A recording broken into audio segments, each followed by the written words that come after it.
good. Man, I know it's late. I appreciate you guys staying around, spending this time with us. It's Good Friday. Yeah.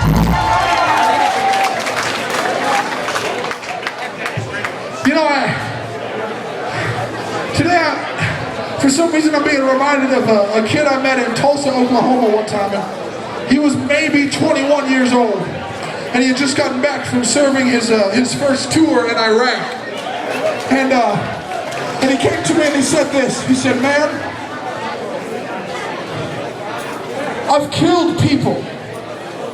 I looked at people's brothers. I looked at somebody's father. I looked at people's sons, and I took their life." And he said, "Is that a sin?" Man, I had to look at him and say, "Yeah, man. I'm sorry. Like, I know that your chaplain is telling you that it's not a sin to you doing it for your country. And I know that mainstream Christianity is telling you that it's justified for some sort of weird political game, but the reality is, this kid was broken over the fact that he was a sinner. And he wasn't even able to approach the Savior until he was willing to confront his sin." Does that make sense? Like, he wasn't even able to see his need for a Savior until he saw the wretchedness of his own sin. Listen, and then I have people come up to me and tell me some of the most horrible things. Some of these terrible things that they've done, and they say, "I don't know if God can forgive me." And I always have the same answer. I say to them, "Do you know what you deserve? You deserve to get hung up on a cross, naked. You deserve to get beaten to within an inch of your life, have a crown of thorns beaten down into your skull with rods, to be hung up, to be mocked, humiliated, spit on, and ultimately suffocate to death in public for what you've done." Oh, hallelujah. But somebody already paid that price for you, man.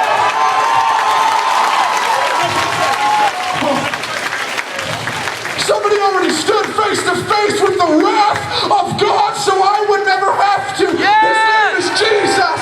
His name is Jesus. His name is Jesus, and I call him Savior. Yes. Listen, man, I've said over and over again on this tour, I'm not here looking for people that have it all together. We're not, because if you have it all together, you're never going to know what it means to lean on Jesus. But I can tell you, every broken kid on this stage, every kid that should have been in jail, every kid that should have been raising a child with a woman he didn't care about, every kid that should have been hooked on drugs or alcohol on this stage knows what it means to depend on Jesus every moment of every day of every week of our life. Yeah. So we're not looking for people that have it all together. We're looking for people that are disgusted with their sin. I'm looking for people that are broken over their own separation from God and the realization that it's your fault. God didn't leave you, you left him. And he made a way for you to come back to him through the death and the burial and the resurrection of his son Jesus. Yeah! Come on, Jesus said, "If any man will lay down his life for my sake." Oh, hallelujah. "If any man would lose his life for my sake, he would gain it. If any man would seek to gain his life, he would lose it." So listen, I'm not looking for people who have lives that are to be admired, that have worldly success or fame, or that are trying to convince me that you have it all together. I'm looking for people that can look at the broken life in front of you and say, "Jesus, it's all I have to give, but you get all of it. It's all I have to give, but you deserve all of it. Jesus, this broken life is all I have, but I lay it at your feet and pray that you would accept it as an offering." So to every broken kid in this room, there's an open door into a new life through Jesus. So to everybody that's unsatisfied with the life you built for yourself, there's an open door into a life of destiny and purpose in Jesus.